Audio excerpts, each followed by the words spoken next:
Welcome, folks, to Steve and Dave's 50 years ago this month. This week we're going to be looking at April 17th, Billboard Hot 100 chart, and it's a humdinger. Oh, for sure. So basically, just a little bit of background on the series. 50 years ago this month takes a look at the charts, what hits were charting, and specifically we look at the top 10 every month and a selected few from the top 40. And so that's what we're going to be doing this month as well. And we start off with some really huge hits. Absolutely. So it's mid-April 1971, and at the top of the charts, Three Dog Night and their take on the Hoyt Axton "Joy to the World." And this has been a song that has been at the top of the charts for weeks now. Dave, you got a thought about this real quick? "Joy to the World" in terms of the Three Dog Night canon, where does it stand? Well, obviously it's one of their huge hits. Sold over 5 million copies worldwide. Was the number one hit for 1971 on the Billboard chart for the year, and I think it's one of Three Dog Night's. I think it's their biggest seller. I think it is. It's too. one of the biggest sellers ever. I mean, 5 million copies of any song puts you right at the apex of the pyramid, right? Yeah, absolutely. So massive hit for Three Dog Night, and they're at number one. At number two, then, is a very interesting artist. It's Marvin. Wait, back up a second. Oh, sorry. I'd like to say a few things about this. Apart from its popularity and ongoing popularity as a Three Dog Night hit, some interesting background. Have you ever heard of Hoyt Axton? Are you familiar with Hoyt Axton? Yeah, sorry, I have heard of Hoyt Axton. Well, it's not surprising that you have.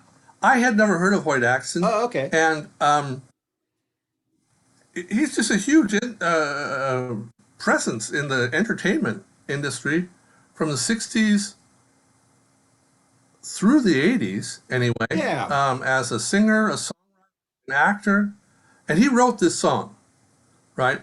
Yes. How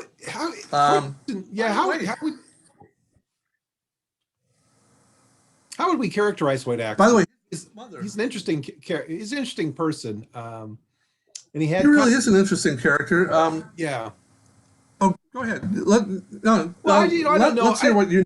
I don't know a whole lot about Hoyt Axton. I do know that he bounced around in Nashville for decades. He had his own set of hits in the 70s and 80s as a country artist. He had a little bit of a crossover appeal. He also was a very, I think, engaging personality. So he was, had a presence that people found kind of, he reminds me a little bit of a kind of Roy Clark in a way. He could tell a good story. He was, a terrific musician. And you would see him on occasion on television in the 1970s, and sort of, variety shows and this kind of thing. And so I think that he did have kind of a public presence during this era. Yeah, cameo appearances in like Bonanza, WKRP in Cincinnati, a whole bunch of shows. And sometimes he even played himself in these shows. Right. So, yeah, he's a singer, songwriter, actor. His mother, Mae Boren Axton, co-wrote Heartbreak Hotel. No way. Yes. That's and awesome. These two were inducted into the Oklahoma Music Hall of Fame in Muskogee on November 1st, 2007, together. Super cool. How about that? No idea. No idea. Yeah. Yeah, and he wrote stuff like another Three Dog Night hit, Never Been to Spain. He wrote The Pusher for Steppenwolf.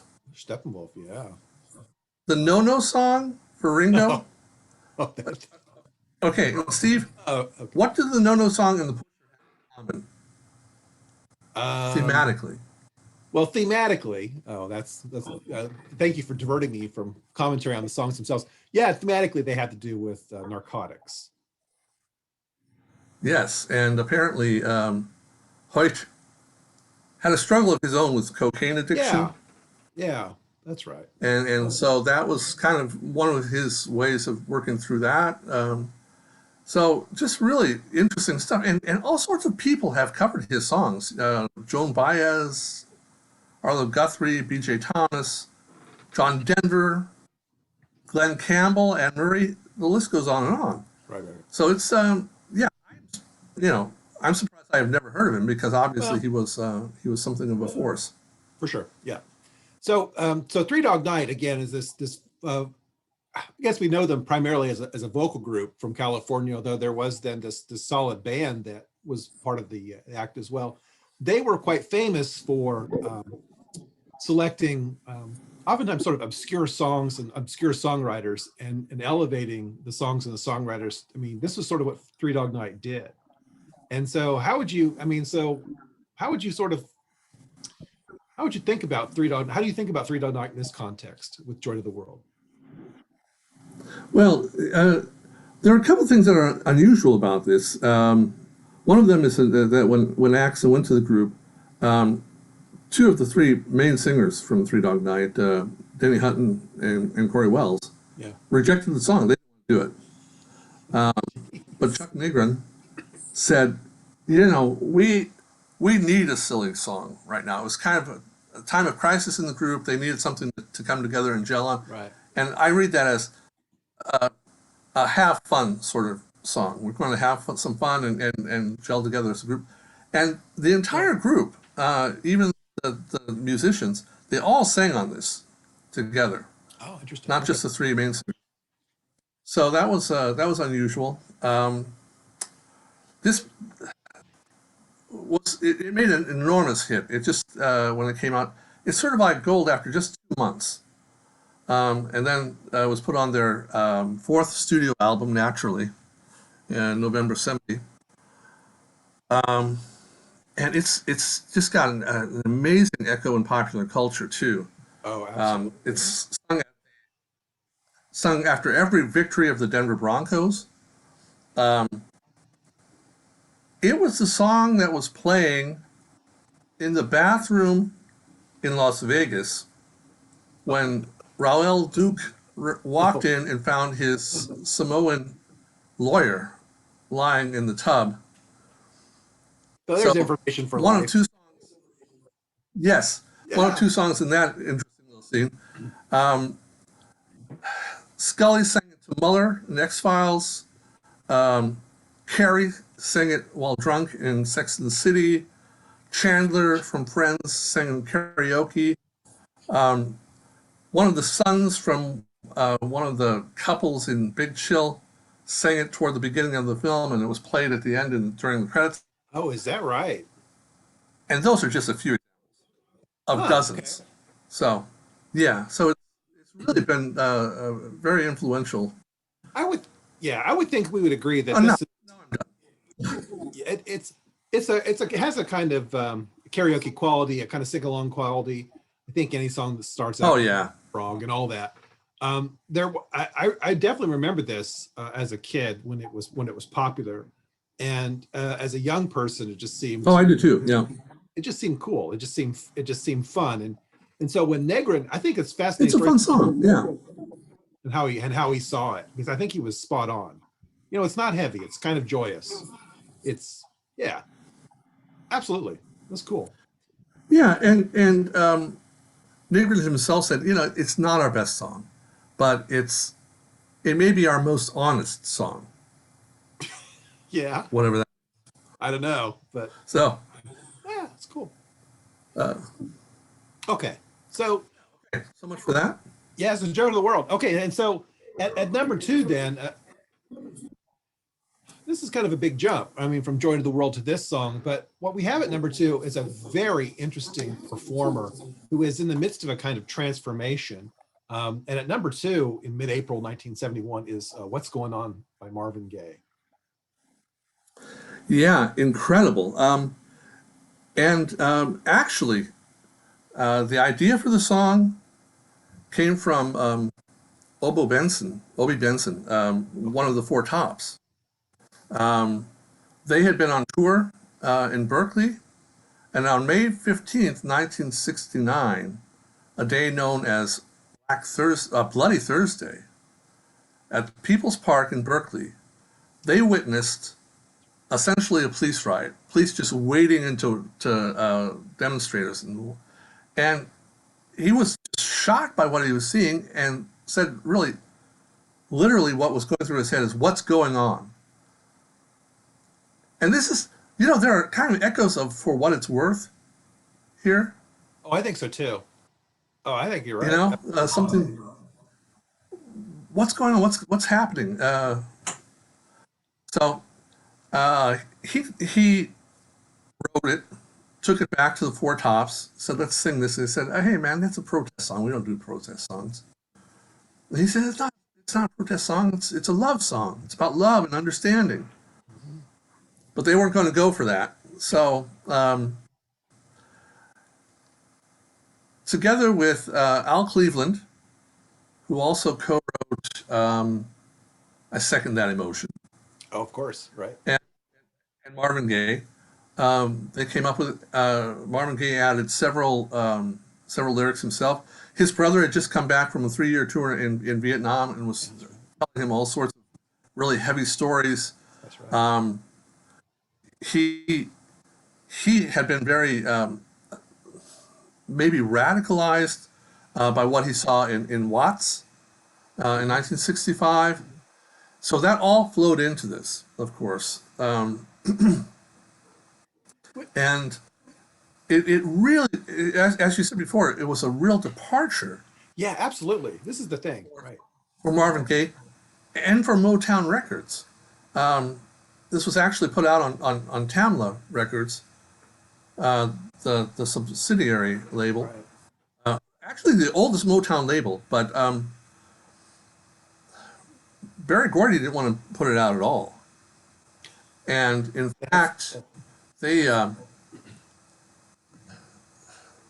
Marvin Gaye threatened to strike, was not going to do any more recording until they put it out.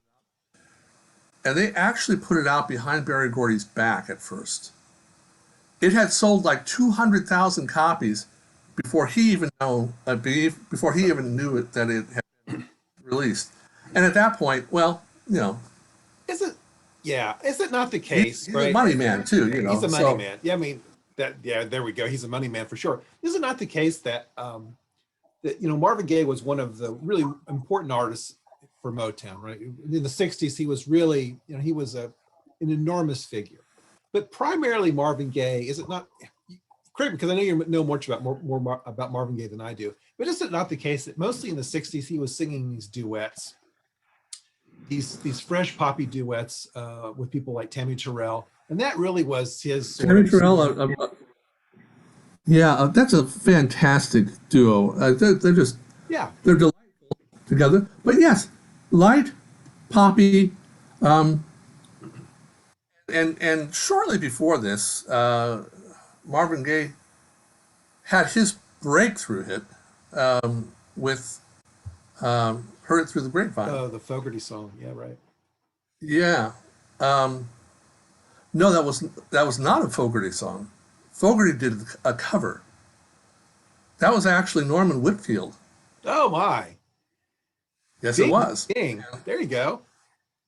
Right. So he had this huge hit, but again, it was more or less a standard. Certainly wasn't this. Right. This hit topped the soul singles chart for 5 weeks. Made it to number 2 in the Billboard Hot 100. Mm-hmm.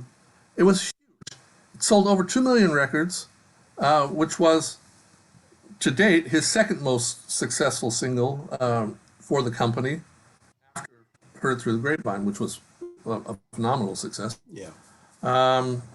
So Berry Gordy said, well, okay, we've released this single. You owe me an album by the end of March.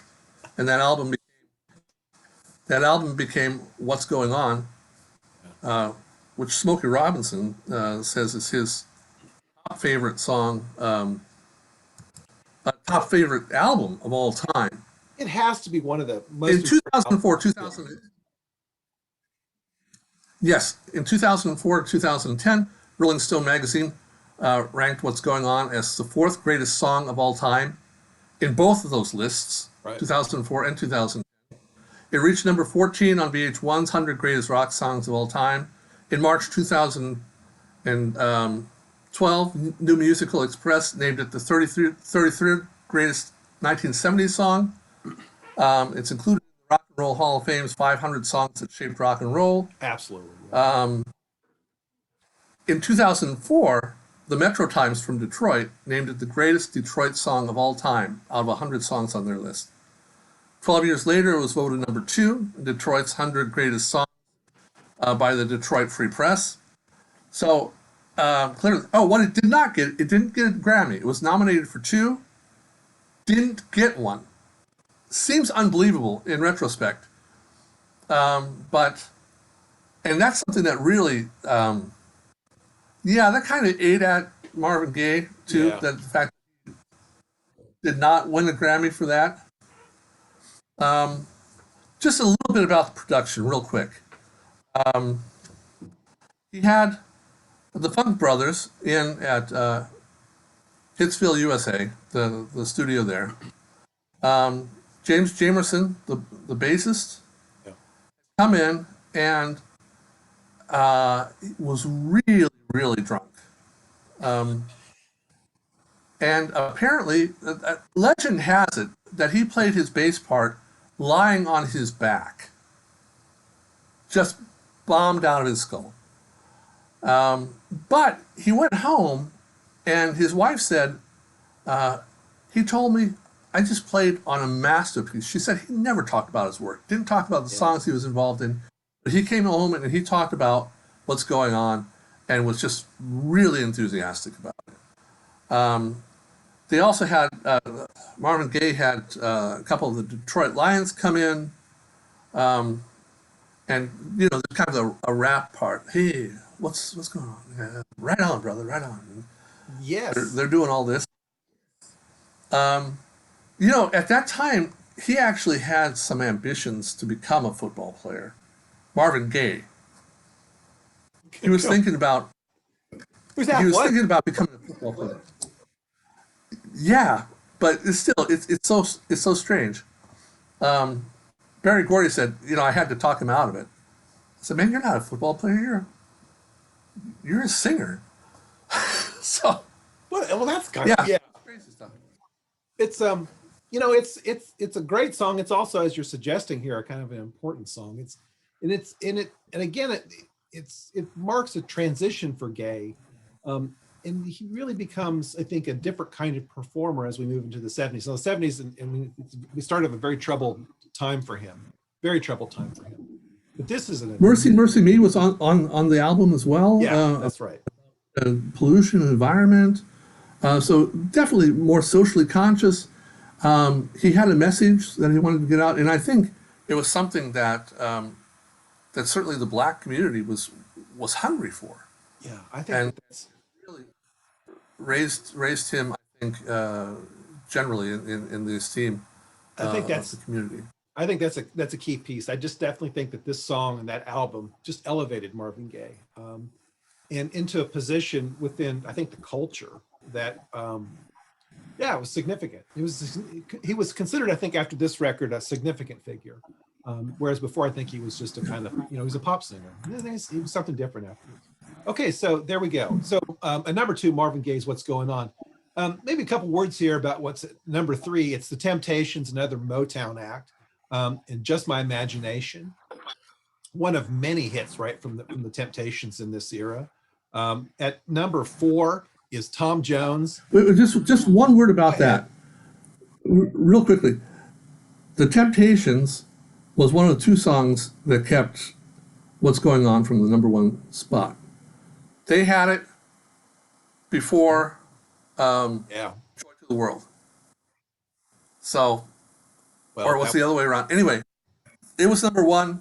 This was number two, and when it wasn't number one, Joy to the World was. So It is, yeah, it's interesting that the Motown, I mean, there was obviously so much success in Motown, but there was, I mean, it was a competitive environment within Motown. And this climb up the charts and who was at number one and this kind of thing, it did kind of matter for sure. I mean, obviously it mattered, but you know, there was this in-house rivalry. And so that's interesting that, yeah, the Temps blocked Marvin Gaye in this regard. At four is Tom Jones, the powerhouse singer from Wales, and really I think his sort of quintessential number, "She's a Lady." oh yeah, Right, yeah, this is right. You know, Tom Jones is a kind of he's a force of nature on some level, and this is right at the height of his popularity. He has this television show, and he's making appearances regularly in Las Vegas. And you know, say what you will about Tom Jones, I mean, the guy could sing, and oh really yeah, very absolutely. dynamic performer, very dynamic performer. So there we have him at four with "She's a Lady." But Hey, you know, it's interesting that the how that song reflects attitude that the budding feminist movement was, I think, trying to work against somewhat. Um, he's praising his lady, you know, yes, in you the know, high, this is he is praising but his, but yeah, it is both. Yeah, you're right. It is clearly the for the budding feminist movement sees this type of song as, you know, abhorrent on some level for sure. yeah, But it's I just a think red flag, right? it's definitely a red flag. But I do think though, I yeah, think you're spot on that within the song it's actually affirmation, you know, for his lady. It's a very positive it's song. intended to be. Yeah, I Yeah, mean, it's it's intended intended to to be, be. It's certainly. intended to be. I don't know that it came across to everyone that way, but so there you have Tom Jones at number four. Okay, at number five, then this is for me really an exciting song and sort of an exciting kind of transformation, because what we have here in the form of James Paul McCartney is a former Beatle who is making the transition to a solo artist and who will have enormous success during the 1970s. But at number five is Another Day. So your thoughts Yeah, about that? this was his first solo single, and it was actually written during and previewed during the Let It Be sessions Oh, okay. in '68. They recorded it during the Ram sessions. It was one of the first songs recorded for Ram. Didn't actually make it on the album. That's In right. some re-release it's been included, but at the beginning it was only a single. Um, Written by Paul and Linda McCartney. Yes. Uh, was given writing credit, That's and he said she had a substantial contribution, made a substantial contribution to the song, but other people think it was just kind of a legal maneuver. Um, and in 1971, all they were doing, they were in court more than they were in the studio, any one of them. So um, the the song actually also features in John Lennon's "How Do You Sleep." yeah. That's There's a yeah. line. There's some ugliness there. There's a line. All you did was yesterday, and now you're just another day. Something like that. It's regrettable. Um, yeah, well, you know, It's regrettable. I mean, it comes across as sort I of think he had some legitimate reasons for bitterness at that point. But oh, come on. interestingly enough, Oh, this is the third Beatles single to make it to the chart. Or I think Lennon or Harrison actually had a couple already, that's but right. he was He the did. third Beatle, post Beatle, to put out a hit single. And you would have thought with the running start that he had, he might have been the first, but that's not the case. Not the case. Anyway, this has been called Eleanor Rigby in New York, Mhm.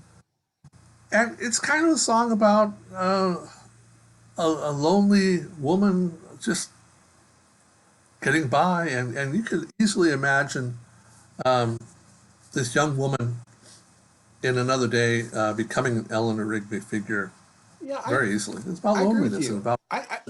I think people oftentimes just sort of write off this song as a kind of slight McCartney number. I actually think it's quite powerful in its own way. And this sort of, again, sort of point of view, slice of life thing, which he does so amazingly well. I mean, this is one of his great talents is to be able to sort of put himself in the perspective of, again, in this case, a young woman. It's, I think it's really a very strong song, a really very strong song. And I think it I do holds up. too. I agree.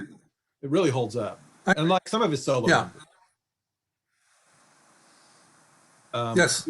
do you want So to say, that's yeah, just quickly, I'm curious about your reaction to um, the Linda McCartney piece of it. Again, on the sleeve, their picture of them together. And Linda McCartney, I think always was considered someone who, I don't know. I mean, I'm just curious in your take. He's very adamant of her contribution on this particular song and very adamant about her contributions to his sort of musicality in the 70s. Do you have a thought about that? Do you have a reaction to that?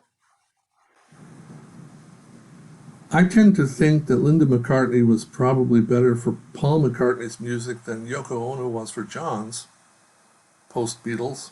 Yeah, I think that, yeah, 100%. No, I agree with that. And Absolutely. I don't think Yoko Ono was less involved musically than Linda McCartney was, but Linda McCartney could sing. I think she harmonized well. Um, she she may not have been someone that he would have picked out as a musician for his I think group that's right. if she had not been his lady. Yeah, I think that But I think she had enough musical chops that she was actually able to contribute something. I think, and I also, and in addition to that, I do think that she provided a certain sense of stability in him, gave him a kind of muse, and I just think that this period in the early 70s for McCartney, when he's very much a kind of house husband, they have this place in Scotland and all of this. I mean, he generates really. I mean, those albums, those early albums, even if they're not producing hits, they're strong. They're really, They're really. extremely strong albums. Yes, they are. Yeah. Okay, so there we have McCartney and Paul and Linda McCartney at number 5 Another Day. Well, okay, at number 6 is a song that I don't know how much to say about this. It's Oceans, Put Your Hand in the Hand.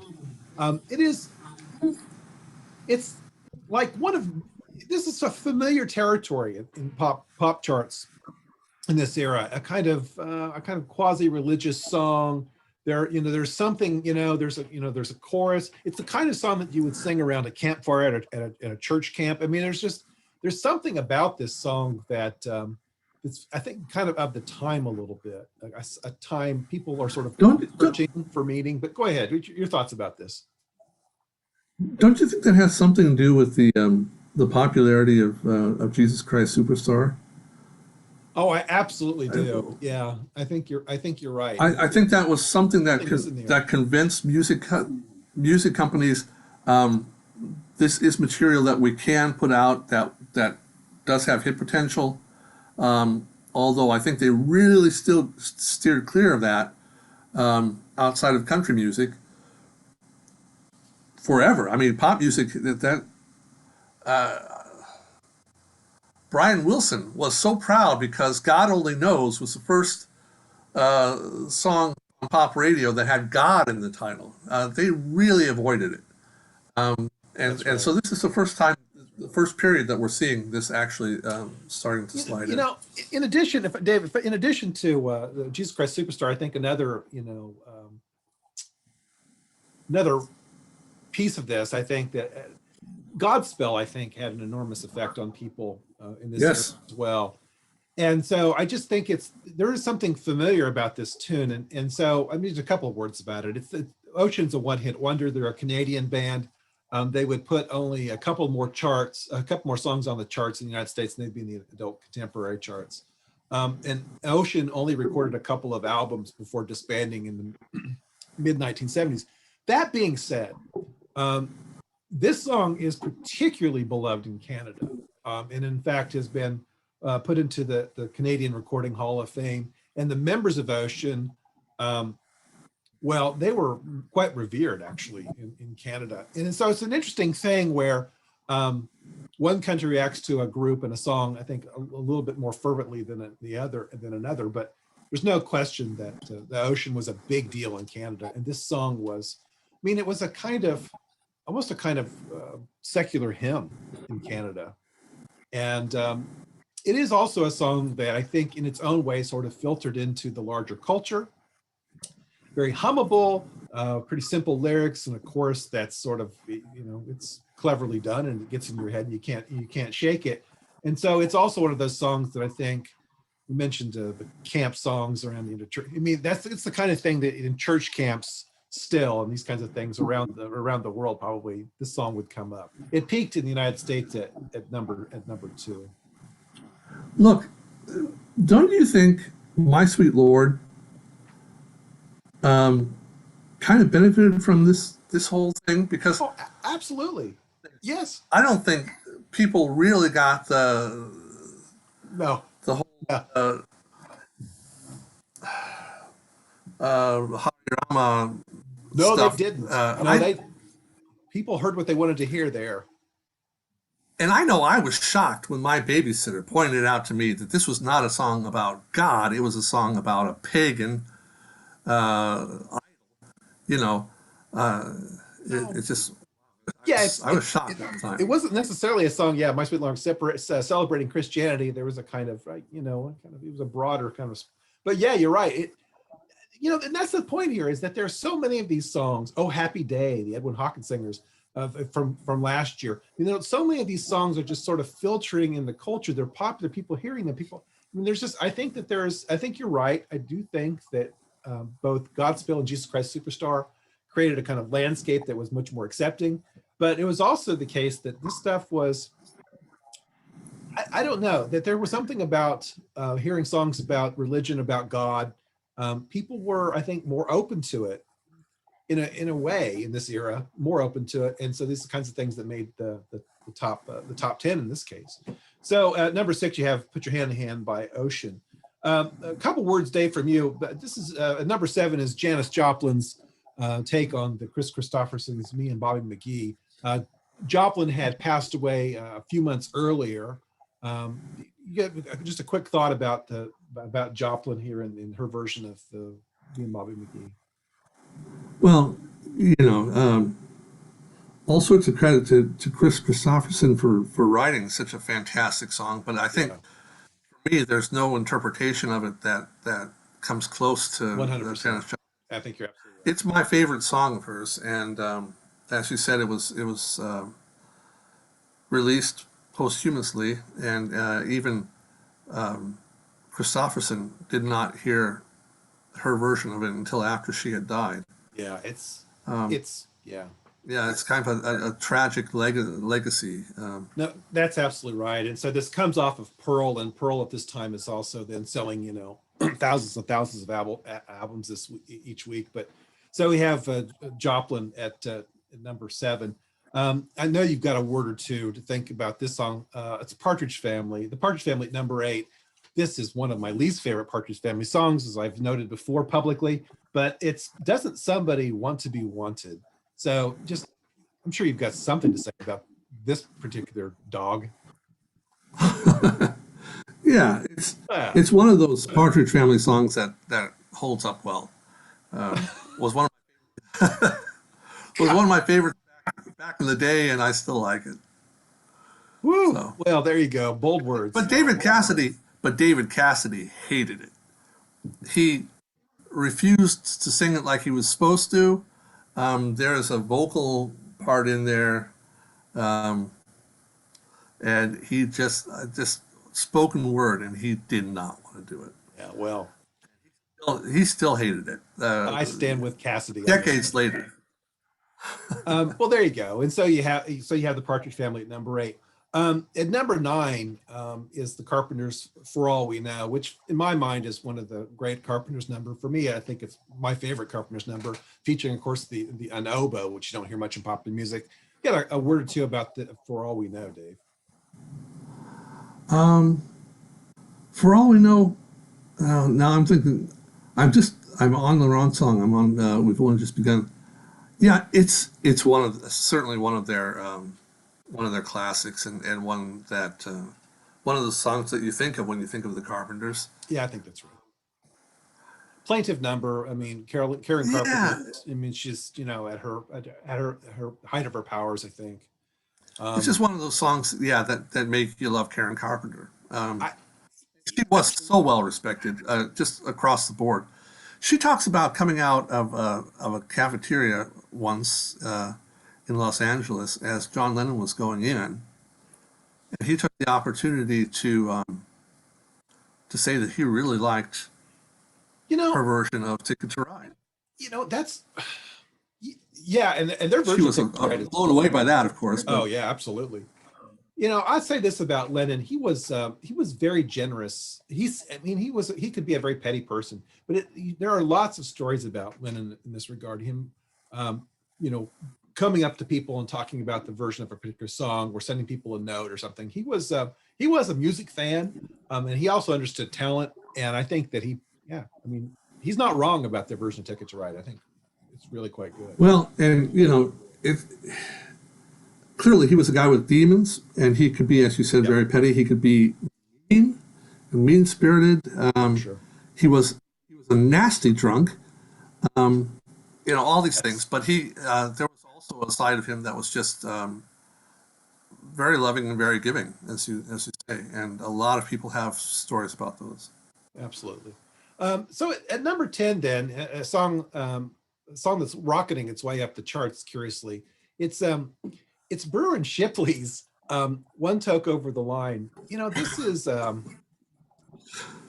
well, okay. So Brewer and Shipley, they were a folk duo, um, both pretty solid guitarists. They were based in California, but they spent a lot of time touring American colleges, of course, as most folk duos did in this era.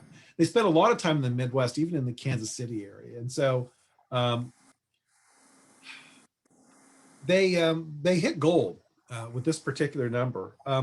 It comes from the phrase, the infamous phrase "one toke over the line." Comes from something that apparently happened backstage. They're playing a club in Kansas City when a musician in their band, who was one toke over the line. I mean, that's where it comes from. Um, Well, excuse me, Steve. yeah, go Um, ahead. this expression "toke," what does it mean? What Yeah, is well, it? I believe it's an allusion to the smoking of marijuana, which apparently was um, quite popular in the day. Is, You know, is that the only meaning of "one toke over the line"? Could well, it be why understood don't you in just? Well, I'm not certain, Dave. So, would there be multiple meanings? Are there multiple interpretations of a toke over the line? not as far as I know? That's why I'm asking because Well, not as it far as I seems like know either. a fairly clear reference to consuming Yeah. marijuana. So this is the thing, and so it's clearly a marijuana song, but it also then has allusions or direct references to say Jesus and Mary, and there's a kind of biblical lines, and there's a religious thing happening there as well, but it's clearly a song about marijuana. That being said, it was a kind of catchy number, and bizarrely, it makes its way up the charts in this era.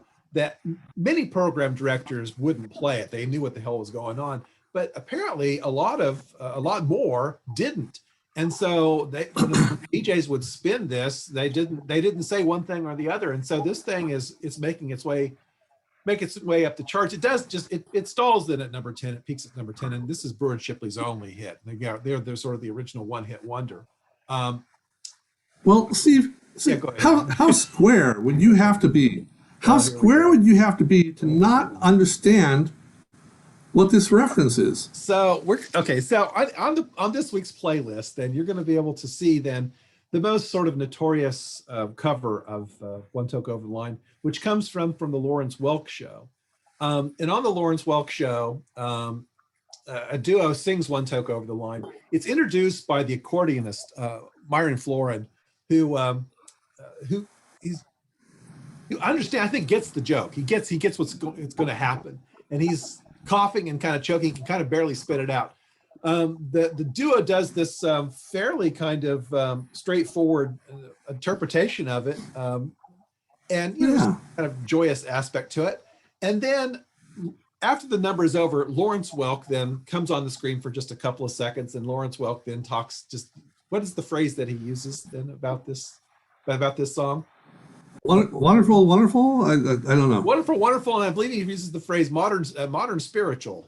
And so Yes, yes. This is some of the there we new go. music. And so we're gonna include this on the playlist, because this is, and once word of this got to Brewer and Shipley, they were amazed, and they had only heard about it. It took them years actually to see a copy of it, but it's really quite astounding. It's absolutely apocryphal. Yeah, I don't have much more to say about it, but there you have Brewer and Shipley at number 10 with One Toke Over the Line. So let's if we could, there's some other gems this month on the charts, and so let's cherry pick a little bit. I'm sure you've got something to say about what's at number 14. A British artist named Cat Stevens is charting with this song called Wild World. Talk a little bit about that. Right, Wild World. One of my favorites of his. It was released September 70 as a single, but then included on the T for the Tillerman album, which gave it, quote, enough kick to get the album played on FM radio. Chris Blackwell of Island Records called it the best album we've ever released. So, love for this but album. the song itself, yes, the song itself was about his breakup with the actress Patty D'Abanville. And he wrote, she was his muse. He wrote several songs about her, the Lady D'Abanville, among others. But this was about the breakup. There are some people who considered Yes. to be somewhat misogynist. Yes, I think that's right. Because, well, it's a little bit condescending, right? I mean, It is condescending. I think girl, you're going to go out there and without me to be between you and this wild, dangerous world, that's right. I don't know if you're going to be able to make it. The critic Ellen Willis wrote in a 1971 essay titled "But Now I'm Going to Move." About a method of revealing male bias in lyrics, and you do that by just switching the genders of the singers, and imagine that a woman was singing it. So this is a quote from that essay. By this test, a diatribe like "Under My Thumb" is not nearly so sexist in its implications as, for example, Cat Stevens' gentle, sympathetic "Wild World." Jagger's fantasy of sweet could easily be female. In fact, it has a female counterpart, Nancy Sinatra's "Boots." But it's hard to imagine a woman sadly warning her ex-lover that he's too innocent for the big, bad world out there. End quote. There's something to it. I mean, I think there's something to it. Yeah, absolutely. Yeah. Cat Stevens, obviously, and he had this really quite remarkable career in the 1970s, and then upon his conversion, Fantastic stuff. Yeah. His conversion to Islam then really sat out for like 20 years before re-entering some 15 years ago. And so Yusuf Islam today, when reflecting on the song, I think he's open to that interpretation. He does talk about the fact that the song was written really in the immediate sort of wake of that breakup. And there is, and so the emotions of that, I think, are apparent in the song. And I think it's fair. I mean, I think that's fair criticism. I think that, it's problematic in that regard, no question. But it's an enjoyable song, a good song to listen to. Two more things about this. Yeah. It was produced by the Yardbirds bassist, Paul Samuel Smith. Wow. Okay. And released in the U.S. by A&M. The And A&M. had their fingers in everything, right? So Yeah, that's right. A&M, yeah, he sold a lot of records for A&M in the 70s. Well, you think about the A&M, this is the label of Jerry Moss and Herb Alpert. They had Cat Stevens, they had the Carpenters, they had, of course, Herb Alpert himself. I mean, yeah, well, they sold a lot of records. they sold a lot of records. Yeah. Um, okay, so then we have Cat Stevens at 14. A couple others here. At 19 is the Los Angeles vocal group, Fifth Dimension, with really, I think, one of my favorite songs, and that's Love Lines, Angles, and Rhymes. Um, the Fifth Dimension is, for my money, one of the more sophisticated vocal groups of that era. Their songs are oftentimes quite melancholy, in fact. And the arrangements are quite sophisticated. This particular song, again, is one of my favorites. It doesn't, it peaks, I believe it peaks, yeah, it peaks at 19. And that's just as high as it goes. It was written by this woman, Dorothy Joyce, who was still around. Dorothy Joyce, among other things, is a kind of spiritual healer. It's a very interesting kind of figure if you want to pursue her career.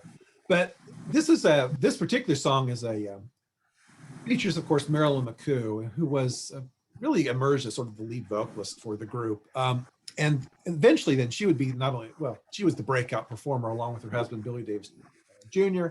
They have their own. Listen, Steve, just real briefly. Yeah, go ahead. Don't you think there was a kind of a Diana Ross thing going on there in terms of Marilyn McCoo was telegenic, she was charming, the perfect front woman. Yeah, she really was. Yeah, she was luminous. Everyone. So I think yeah, it was a very similar development. I think that's actually a really, I think that's an interesting comparison. I think an apt one. I mean, everybody in the Fifth Dimension was equal, some were more equal than others, and she clearly was. She emerged, and you just couldn't take your eyes off her. And she was she was an incredible presence. The Fifth Dimension, they were, again, a very kind of telegenic group, and this is the kind of group that you would see all over, American television variety shows and things like that. For example, in February of 1971, the Ed Sullivan Show devoted the entire show, I guess that what they would, the 21st of February, to the Fifth Dimension and their recent release. And so there were Fifth Dimension. That was like one of the last Ed Sullivan shows, right? It was one of the last Ed Sullivan shows. And so it basically amounted to this gigantic commercial for the Fifth Dimension. And you imagine the bounce that came out of that. I mean, even last year's Ed Sullivan was still getting a lot of eyes. One other thing that I want to say about the Fifth Dimension is that they were on the Bell label, and the Bell label in California was there was a certain sound to Bell label artists. So included on the Bell label were people like the Partridge Family. Okay, you have Barry Manilow was a Bell label artist, as was Tony Orlando and Dawn. And when you think about these groups, these individuals, there is a kind of for the most part, a kind of down the middle, or kind of nothing too offensive. There's something about there's a kind of Bell label family and a Bell label. A cultivated pop sensibility. Yeah, absolutely. I think that's well stated. And so wanted to mention that as well. So you have, again, Fifth Dimension at 19 with. And don't you think that the Fifth Dimension was kind of calculated as a crossover act? Oh, I think that's right. Yeah. Calculated is probably the word too, but they're definitely a crossover act. Yeah. And a very successful one, because they charted R&B and adult contemporary and Billboard Hot 100. They were on charts. They were on like 3 or 4 charts every time that they had a hit. To that point, Dave, they had 20 top 40 hits in a decade. I mean, it's a lot. I mean, yeah, it is. And I think their critics would then say, well, yes, calculated's the word, right? That they were, there was something just a little too precise about the Fifth Dimension, just a little too rehearsed, just a little too, and there's something to that. Yeah, and that's so atypical for the music industry that's known for being pure and artistic in its goals and sensibilities. Oh, I know. a crass outsider in that sense. Oh, it's just unbelievable. So there we go. Okay, so let's keep cherry picking, because it just never ends. It's Incredible, incredible. Yes, it is. incredible artist. So, for example, at 22 is well, out of Detroit, this amazing cauldron of music. You have Alice Cooper, in 18. So Yeah. Cooper, wow, here we go. It actually this peaked at 21. It was released in November 1970, and this song was essentially responsible for for Alice Cooper becoming a thing. Without this song, the group might have just faded into obscurity without anything else happening. The first two albums that they put out, Pretties for You and Easy Action, appeared on Frank Zappa's Straight Records label, which he then sold to Warner Brothers for like $50,000. Isn't there an Alice Cooper? Isn't there an Alice Cooper um, rehearsing for Zappa's story? There Okay. probably I Oh, here don't we know. go. This is what I so this is my understanding is that Alice Cooper and band uh, got an interest from Frank Zappa. So Zappa's living in Laurel Canyon at this time, the infamous Zappa house, and so Zappa says, "I got a studio. Come by and come by at 8 or something. Come by at 8 and just come by and play, and I'd like to hear it." So they came by at 8 in the morning, and so they're setting up, and Frank Zappa comes downstairs in his bathrobe, and Alice Cooper and group are starting to jam and get warmed up. And Zappa's got like his cup of coffee saying, dudes. But anyway, he listens to them. He listens to them, and then I think then affirms what they're doing. But yeah, this is the story that they show up at his house in the morning. So Dave, can you clear up for me you have Alice Cooper and you have Alice Cooper. You have the band Alice Cooper, and then you have Neil Forney who's Alice Cooper. What is all this? Well, you know what? The name of the group, they actually came up with an origin story for this, and it doesn't seem real plausible to me. But Alice Cooper is the name of an a 17th century witch who introduced herself during a Ouija board session. Oh, here we go. All right, so this is where they got the name from. Alice Cooper was a 17th century Oh, witch. oh, Yeah, and of course, then it kind of became a running joke. It's not the lead singer is not a boy named Sue. He just and I'm sorry, say what is his actual name? Alice I Cooper's think it's actual Neil name. Forney, right? I think that's right. Neil Forney. Neil Forney. Yeah, Yeah, yeah. that's right. But he Son assumed of a then the preacher and all that. persona Yes. Alice Cooper, and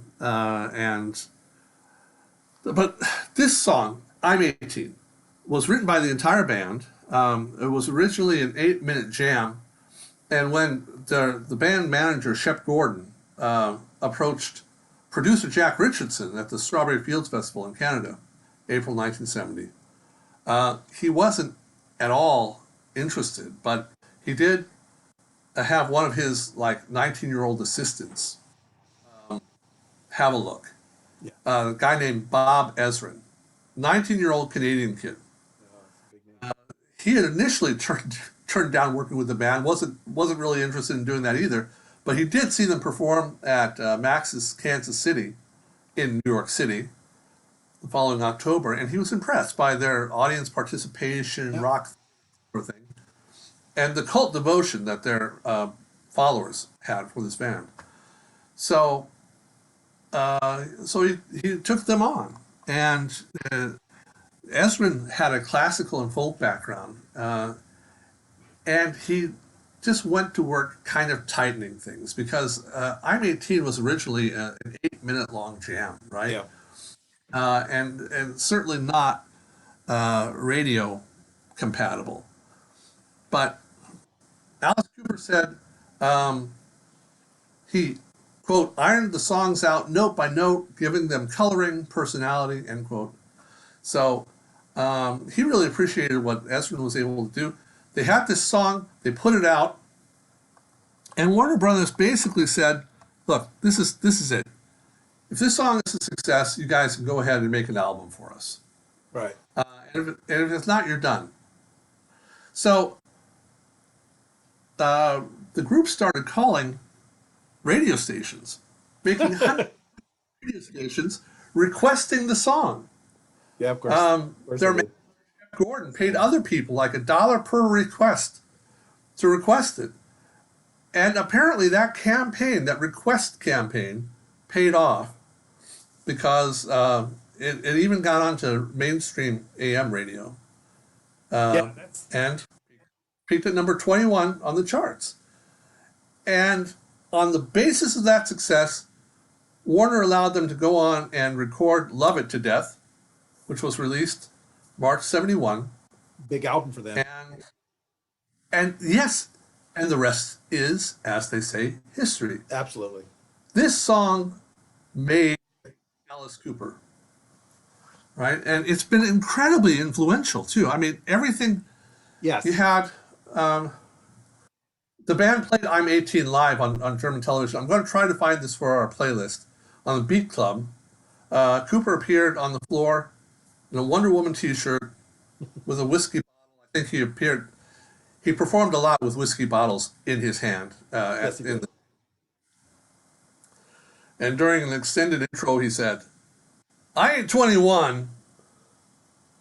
I ain't 22." Going on up to "I ain't 25," and then they launch into "I'm 18." There we go. John Lydon auditioned for the Sex Pistols with this. He wrote the song 17 for the album Nevermind the Bollocks, responding to "I'm 18." Joey Ramone based their first song, "I Don't Care," Yes. on the chorus of the main riff to "I'm 18." Kiss, for their album Psycho Circus, came up with the song "Dreamin'," which was so similar to "I'm 18" that they actually had to settle out of court for a plagiarism suit. So, you look at Kiss, and my first thought when I saw Kiss for the first time was, it's a bunch of Alice Cooper imitators, right? And to that point, But- right? Yeah. Yeah, absolutely. I mean, Bob Ezrin was Kiss's producer, right? But it's Bob Ezrin who produces then, of course, then Destroyer, which is sort of the Kiss album. And so, Oh. I mean, yes, absolutely. Well, we have a lot to thank Bob Ezrin for, is what we're saying. So anyway, 18, "I'm 18." Rolling Stone included the song in its 500 greatest songs of all time, number 482. Just made it, but it got on. It was selected by the Rock and Roll Hall of Fame as one of the 500 songs that shaped rock and roll. Voted 38 in Detroit's 100 greatest songs for the Detroit Free Press, which we quoted earlier with Marvin Gaye, Right. and ranked number 39 on VH1's 40 greatest metal songs in 2006. Also, just made it, but it's in there. So, Yeah, this very is- influential, very well loved, and without it, we probably never would have heard of Alice Cooper. No, I think that's right. I think you make there's a strong case to be made that, yeah, that Alice Cooper, the only reason we know that who Alice Cooper is today is because of the success of the song, which is, I guess, because of like people like Shep Gordon in the campaign to get it requested. Yeah, so there we go. In its own way, I think a kind of an interesting and an important song. So there we have 18, Alice Cooper's 18. Again, cherry picking a little bit. At 29, we have Santana with one of their great numbers, and that's Oye Como Va. Oye Como Va is a Tito Puente song. Tito Puente wrote the song. Tito Puente was a band leader, Latin band leader, also a percussionist, really a very highly influential figure in the Latin music community. And Oye Como Va then is Santana's take on the song, and they really transform it. And in it, you've got a couple of features. Always, of course, with Santana, you've got Carlos Santana on lead guitar, an amazing guitarist. But you also then have in the band at this time the keyboardist Greg Raleigh, and Raleigh is on lead vocals here. as he was with most of the early Santana songs. And Greg Raleigh is singing in Spanish. This is one of the few pop songs that will be all in Spanish. And it's intentionally, kind of cross-cultural. And has been acknowledged as such. Oye Como Va, again, depending how you want to translate it, listen up, listen to how it goes. This is the kind of song that makes its way into sort of elementary Spanish classes and has been, used as a kind of teaching aid for the past 50 years. But it's a cool like La Bamba. Yeah, like La Bamba. It's a cool song. It's a song that you want to move to, which again, is the is the point of it. It's Tito Puente's song. And again, as it really, I think, acknowledges as a kind of classic. Just a real quick word about Greg Raleigh. Raleigh, who is in the Rock and Roll Hall of Fame twice for his contributions to both Santana and Journey. Raleigh, who I think is an underappreciated artist, great vocalist and a great keyboardist. His primary instrument was the Hammond B3. The Hammond B3 is, I think, by far the most important and influential of the keyboard, of the organs, and in terms of keyboard instruments, right along there with the Moog synthesizer, I think the Hammond B3, super important. The Hammond was invented by, there was in fact a Lorenz Hammond, as well as John Hart, who invented this in 1935. It was in production, and I just want to make note of this, from 54 to 74. They manufactured like almost 2 million of these organs. They are highly, highly prized. And obviously the sound has been replicated by synthesizers today, but yet not quite. And so if you can get a hold of a Hammond B3, you do it. And so Santana is at the height of their powers. This comes from Abraxas, maybe their best album. And Oye Como Va is, I think, by any measure, a really powerful song. And I also think a kind of an important song as well. So you have a thought about that? Well, that was a band that was really plagued by personnel problems. There was a 100%. huge turnover. It was going on all the time there, and even manager problems. Bill Graham strongly supported Santana in the early days, but was essentially kicked out. Yes, that's right. Even after getting their Woodstock gig was Bill Graham. So it was strange, and Carlos Santana is very much into the esoteric scene. Yes, and that's something I think a lot of his band members had problems with. I think that's right. Fairly early on, renounced drugs and women. The rock and roll lifestyle.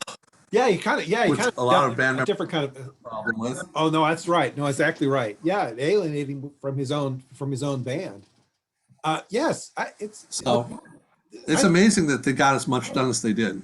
I think that's precisely it. That in a way, they were a kind of star-crossed band. It had so many problems, but yet produced so much good music in this era. So much good music. And I don't know if it ever really got any better than Oye Como Va for them. It's really a powerful song, and a song that's been highly recognized for its cultural importance as well. So again, cherry picking just a couple more songs if we could. This is a group that won't come on the charts very often, but has, I think, an enormous impact in music, and that's Emerson, Lake and Palmer, who right now in mid-April are at number 50 with this song, this hit, meager hit from their debut LP, and it's something called Lucky Man. A couple things about Emerson, Lake and Palmer real quick. They were considered, I think, from the outset, a kind of super group. Greg Lake was fresh from his brief stint with King Crimson. Greg Lake, who was the guitarist and bassist in the band, he sang on and played on the first King Crimson album, which is amazing. King Crimson is a group, a prog group that I think has a lot of renown. It's a group that I find a little bit difficult to warm up to, but that first album's amazing. Keith Emerson had played on keyboards for a group called The Nice. The Nice had a number of hits, and Emerson was an extraordinarily flamboyant keyboardist. He had a reputation as a great showman. One of his things was that during the knife, he would actually stick knives into his organ. He would just stick them, and he would tip over the organ and do all sorts of theatrics in that regard. And then Carl Palmer came to the group from Atomic Rooster, and Atomic Rooster is considered a kind of proto prog rock band, and he was a percussionist par excellence. There was a lot of excess that surrounded this group, and their critics would just, I think, lambast them for just, endless solos and this kind of thing. But there was also then a kind of lyrical quality to some of their songs, particularly songs that Greg Lake wrote. And I think Lucky Man is one of them. One other thing about Lucky Man, again, Lucky Man doesn't sell, doesn't really make a huge dent on the pop charts. Again, I think it peaks at 48. But here's the thing. Lucky Man was one of the first records to feature the Moog synthesizer, which there's a Moog solo, fairly lengthy solo, at the end of this, played by Emerson. And the Moog then would, be an important part of music really for the next few decades. And there was something very inventive about Emerson, Lake and Palmer. And they became, in their own sort of way, prog rock legends. Unfortunately, only Carl Palmer is left. The other two have passed away. One other thing is that they sold a lot of albums. They were not a singles act. They sold a lot of albums. But I think many people would look to this first album, the self-titled Emerson, Lake and Palmer, where this Lucky Man comes from, as maybe their best album. And in its own way, it's kind of a beautiful song, and again, a kind of lyrical song, and probably a song that's worth remembering. So ELP with Lucky Man at number 50. No, at number, just a couple more then. Number 56, you've got this very curious artist. Dave, at 56, there's this guy called Harry Nilsson, and it's called Me and My Arrow. Harry Nilsson he sort of operates, I don't know if in the shadows is the word, but he is one of the best loved people that nobody knows anything about. I mean, there's a lot of affection for Harry Nilsson. There's also some darkness that surrounds Harry Nilsson. Oh yeah. Yeah. So let's. Yeah. You think about his. Go ahead for a second. Drinking binges with John Lennon, Keith Moon. Yeah. So he was a guy that enjoyed getting drunk and had some celebrity drinking buddies to do it with. Yeah, he did. And unfortunately, I mean, the fact that both Cass Elliot and Keith Moon passed away in his apartment, there's the legends that surround Harry Nilsson. I think unfortunately it's sort of what he's best known for, but many of these stories are pretty dark. But he was, I think, a very talented performer, and a performer, at least initially, with an incredible vocal range. I mean, his range was 3.5 octaves. He was an extraordinarily talented singer, and I think very talented writer as well. But he was an indifferent performer. He didn't like to tour. He was a person who was most comfortable in the studio. And so didn't see Harry Nilsson, didn't see him on tours. He didn't see him pop much up much on television in this era. And I think that clearly kind of hurt him a bit. It is the case that Nilsson did hit gold a couple of times, right? He hit gold with he was writing songs. He was writing songs for everybody and everything, that's right. He had a number of hit songs that he did not perform, but was a prolific songwriter. He absolutely was. He hit the top 10 twice with Everybody's Talking, the theme from Midnight Cowboy, and then hit number one and later in 71 with Without You, which we'll talk more about soon. And he did have, for what it's worth, and he hits. Me and My Love Arrow. That song. A Badfinger song, by the way. Oh yeah, that's right. Without You. Me and My Arrow peaks at 34. What's I think most interesting about Me and My Arrow is that it comes from an animated story called The Point, where there's this sort of tortured narrative about a person with who's oblio, who doesn't have a pointed head in the world of pointed heads, and all of this kind of thing. What's interesting about the animated feature, though, is it features not only Nilsson's narration, but also then Ringo Starr is in it. And so this is also being released at roughly the same time as Me and My Arrow. There's a kind of promotional thing happening with this particular song. Um, Nilsson's he's an interesting performer, and he's worth a deep dive into his back catalog. You won't. I think most people don't know who the hell he is, but Harry Nilsson was a person of some note, and Me and My Arrow is bubbling around the charts at this time. One last song. Did you do Lime and Coconut as well? He did. Yeah, he did. Had a hit with that. Yeah, he did. Yeah, he has a bunch of sort of offbeat numbers. He was his own worst enemy, though. I mean, he had terrible addiction issues, particularly to alcohol. He actually had this incredible range of his voice, golden throat. He reportedly blew it out during a recording session with John Lennon, or more or less, sort of just practicing primal screams. And apparently, his voice was never really the same after that. So, jeez, cautionary tale. All right, so so many songs in April of that 71, but there's one more that we want to look at, and this is not a song that made much of an impression on the pop charts, but there are legends, of course, that surround this guy, and this song there's connections to legendary activity here as well. And so number 58 is this guy called Johnny Cash, and the song is Man in Black. Dave, you got a couple words about Cash in this song? Well, yeah, Johnny Cash, of course, is just a hugely influential guy.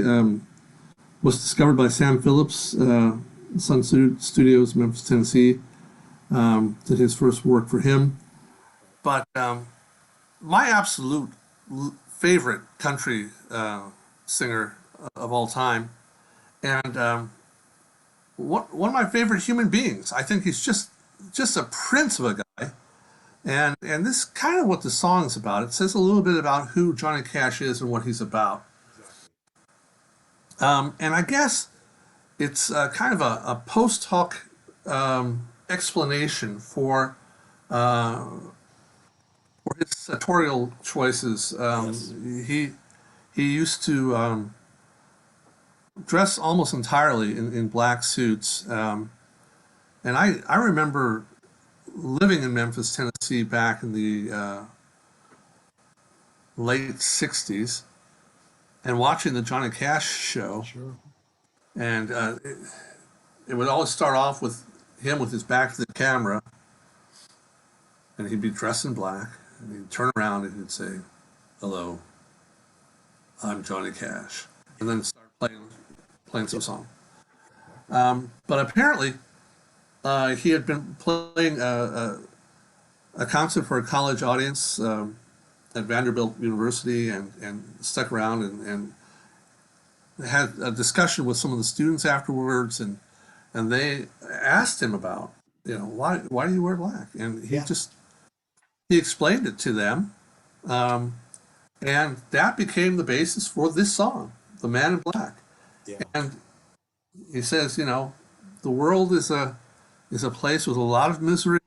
You have poor people that the politicians don't care for. You have young men being sent off to war. That's right. You have racism, all these things, and my wearing black is just an attempt to take some of that on my back and carry it for the rest of the world. It's an amazing, and he was that guy, and that's the really amazing thing about it. That's absolutely right. I mean, I think you put your finger on it. We talk about him being this, one of your favorite human beings, and he's really, I think, he's an amazing figure. And I think that this Man in Black thing was, I think he was serious about it. There was something that was very intentional about Johnny Cash. That he said what he meant what he said, kind of thing. And walk the walk. Yeah, absolutely. He's an amazing figure, and like you, he's one of my favorite human beings of all time. And so there we have Johnny Cash with Man in Black, which is, I guess, a great way to sort of end all of this. And so April, it's 1971. It's just one amazing song after the next, as this will be the case with the chart show from May of 1971. I mean, 1971 is an incredible year for popular music, and so it certainly is. Be able to share that with you. So, Dave, some thoughts here at the end as we wrap up this chart show. Yeah. As always, we will include a playlist of videos with the songs that we talked about. I highly recommend you take a look at it, Yeah. if for nothing else, but for the fact that it's fantastic music. Um, but you can watch that as an accompaniment to our talk. That can be found here. If you're interested in what you've seen, would like to see some more of it, subscribe to our channel right here. Please do. Yeah. And if you'd like to see another 50 years ago this month, here's another example of what we've done. There we Right go. there. Absolutely. So we'll see you next time. Thanks as always. Bye-bye.